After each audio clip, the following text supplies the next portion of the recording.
Pune जिल्ह्यामधल्या top 9 बातम्यांचा आढावा घेऊया। केंद्रीय मंत्री अमित शहा पुणे दौऱ्यावर। शहांच्या दौऱ्यानिमित्त वाहतुकीमध्ये बदल, बाणेर बालेवाडी भागातील वाहतूक पर्यायी मार्गाने वळवणार।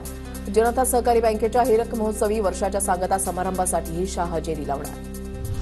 पुण्याजवळच्या कोलवडी मांजरी रस्त्यावर डीजे साऊंड बनवणाऱ्या कारखान्याला आग, थिनर केमिकल आणि लाकडी प्लायबोर्डमुळे आग पसरली। आगीवर नियंत्रण मिळवण्यात अग्निशमन दलाला यश। सहाय्यक प्राध्यापक पदासाठीची सेट परीक्षा 15 जूनला होणार। अर्ज प्रक्रिया 24 फेब्रुवारीपासून सुरू होणार। पुणे विद्यापीठाच्या सेट विभागाची माहिती।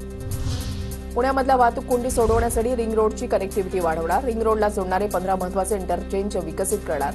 यामुळे वाहतूक कोंडी कमी होण्याचा दावा। आपली पीएमपीएमएलएच्या बनावट ॲपवरून प्रवाशांची फसवणूक, सायबर पोलीस ठाण्यामध्ये तक्रार दाखल। नागरिकांनी अधिकृत ॲपचाच वापर करण्याचं प्रशासनाचं आवाहन। बोपदेव घाट प्रकरणानंतर टेकड्यांवर सुरक्षाविषयक उपाययोजनेसाठी 80 कोटींचा निधी। येत्या 6 महिन्यांमध्ये 22 टेकड्यांवरील सुरक्षाविषयक कामं पूर्ण केली जाणार। पुण्यामधल्या लोणी काळभोर भागामध्ये गावठी दारूच्या अड्ड्यावर पोलिसांचा छापा, 11,60,000 रुपयांचा मुद्देमाल जप्त।